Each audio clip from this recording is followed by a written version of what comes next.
เรืออีกบ่หลายให้แล้วพี่น้องเบิ่งเรือซ้ำที่เห็นนี่มานี่เนาะนี่มาพี่นาเตาเลินลงมาไทยกันต่ออีกรอบค่ำพี่น้องรอบแรกเนาะรอบแรกนี่ลงมาค่ำแน่ลงมา3 โมงเอาหยอดแล้วเหลือแต่ไทยบัดนี้ไทยแล้วก็ขาดแล้วก็จังมาหยอดอีกทีพี่น้องเนาะต้องไทยก่อนขาดก่อนเนาะจังหยอดได้แต่ว่าหน้าแท่นี้ก็อยากซุ่มๆอยู่ยังซุ่มๆอยู่ได้มันอยู่น้ำเนาะแห้งเป็นแห้งตะเคียนลุ่มลงไปสบายดีเด้อพี่น้องสบายดีวัดสุขูสุคนเนาะสบายดีย่ำแรงพี่น้องเนาะพอกันอีกแล้วกับทีมงานยอดเขา ฝากเบิ่งคลิปเด้อพี่น้องเลยอย่าฝ่าเบื่อกันเลยเนาะว่าได้ไปทางใดเพราะว่าอยากไถนามาซอยมาทะเลินกันเลยว่าได้ไปถ่ายคลิปอย่างอื่นพี่น้องได้ก็ฝากเบิ่งคลิปเป็นกำลังใจให้บอยได้พี่น้องเลย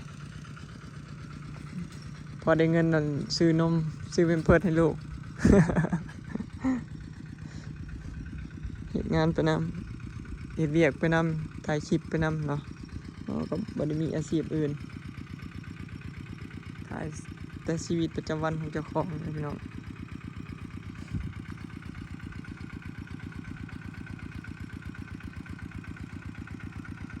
เจริญไทยอยู่ไอ้ท่านนี้มันก็อยากซุ่มๆอยู่พี่น้อง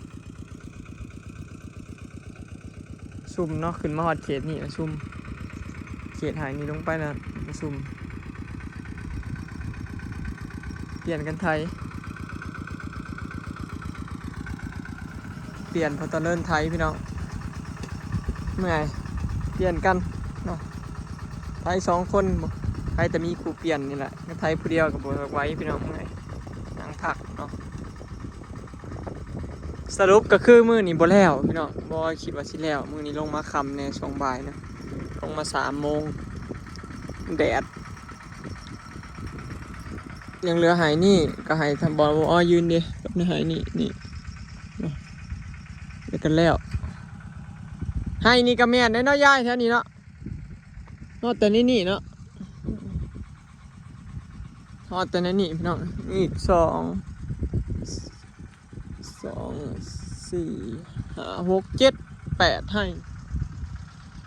7ให้8ให้พี่น้องพอต้องสร้างกับไทยหน้าเตรียมดำนี่พวกที่เพิ่นพากันไปโลกา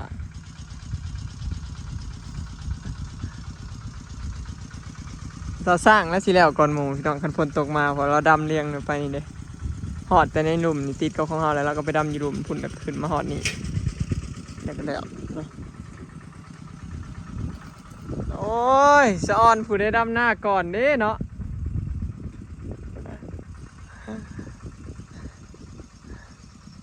เราสร้างดำก่อนหมู่คือเก่าพี่น้องปีนี้น้ำเพิ่นหน้าเพิ่นอยู่น้ำเด้ไก่มันไก่น้องเพิ่นมันไล่แต่น้องซึมมาแต่น้องมาอยู่น้ำเลยแต่เขตนี้ไปแล้วมันก็เลือกมันก็ขาควนกุ้มๆมันละแต่เขตนี้คาดไว้ถ้าก็ได้3ให้พี่น้องในหายที่4เราเริ่มไถแล้วสิคาดไว้เนาะนี่เอ็นแล้วก็หย่อนเลยนู่นจับ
อยู่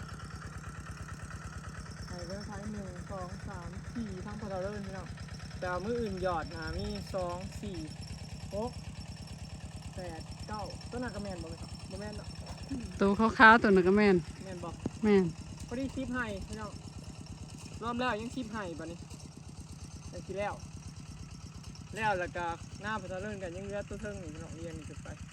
ตัวนี้เดี๋ยวเราสีดำเอาเนาะพอดีแหละคิดว่าสิแล้วมื้อนี้บ่แล้วเพราะเอาลงมาค่ำเนาะลงมา3 โมงพี่น้อง มันแดดก็ได้ แม่นมันแดดแล้วเอาลงมา3 โมงเฮ็ดพอดีไถหน้าขาดหน้ากับ2 ชั่วโมง5 โมงกว่าเกือบ3 ชั่วโมงอ่ะบ่แล้ววันยามมื้ออื่นต่อสิไถแล้วพอดีแต่มื้ออื่นหยอดอย่างเดียวเนาะสรุปก็คือเหลือประมาณนี้พี่น้อง10 ไหเนาะ2 ไหนี้4 ไหนี้ยังบ่ทันหยอดพี่น้องส่วนพุ่นหยอดแล้วเนาะก็ยังไหนี่ลงไปตามนั่นอ่ะติดกับเสาเลื่อนเนาะโอเคเนาะพี่น้องคลิปนี้ก็สิขอเก็บภาพบรรยากาศไว้สำนี้เด้อเนาะพี่น้องฝากเบิ่งคลิปฝากเป็นกำลังใจหน่อยเด้อพี่น้องเอ้ยช่วงนี้ก็บ่ได้ไปใช้ดอกเนาะยามเวียกเนาะนานๆสิได้ไปถ่ายคลิปอย่างอื่นพี่น้องเนาะไปแล้วสบายดี